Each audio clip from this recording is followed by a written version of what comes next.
कसैले रक्सी सुखमा खान्छ, कसैले रक्सी दुःखमा खान्छ। हामी भनेको यो गाउँको मान्छे हो, रक्सी सिधै मुखमा खान्छ।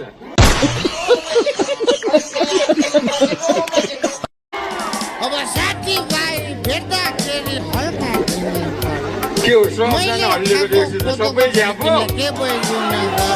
तर अब अग्रम बग्रम यताउति भइ नै रहन्छ।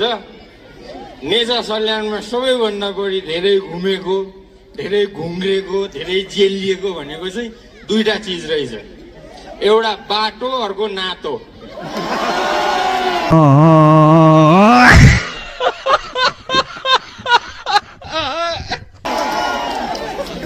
यहाँ त आम्मामा जो हेरो आफन्त देखिन्छ त। यति धेरै आफन्त भएको ठाउँमा त दिवालीमै बोलाएको भए भइहाल्थ्यो नि। तर अब खासमा मेरो नाम चाहिँ कैलाश कार्की हो। कार्की भन्ने बित्तिकै मान्छेहरूले ओहो सुशीला कार्कीको छोरो हो कि क्या हो, तर म होइन। कहाँ उहाँ देश हल्लाउने मान्छे, कहाँ म आफै हल्लिने मान्छे। अनि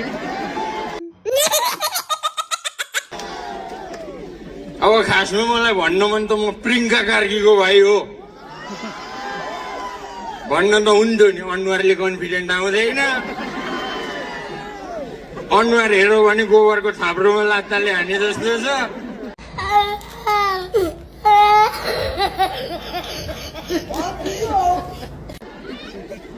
अब खासमा भन्ने हो भने बेहोरा हेर्दा म सुषमा कार्की जस्तो हो। अब बेहोरा र अनुहार दुइटै मिलाएर हेर्ने हो भने चाहिँ म कलौटे नै होला जा। तर पनि अब यस्तै हो, अग्रम बग्रम यताउति भइरहन्छ।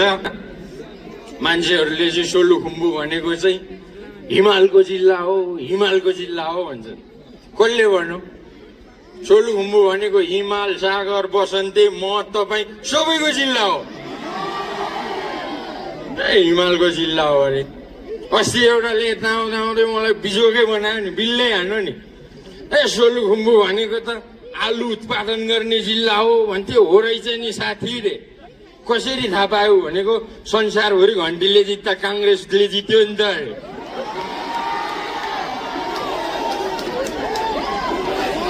खासमा सोलुखुम्बु भनेको बिउ जोगाउने जिल्ला हो।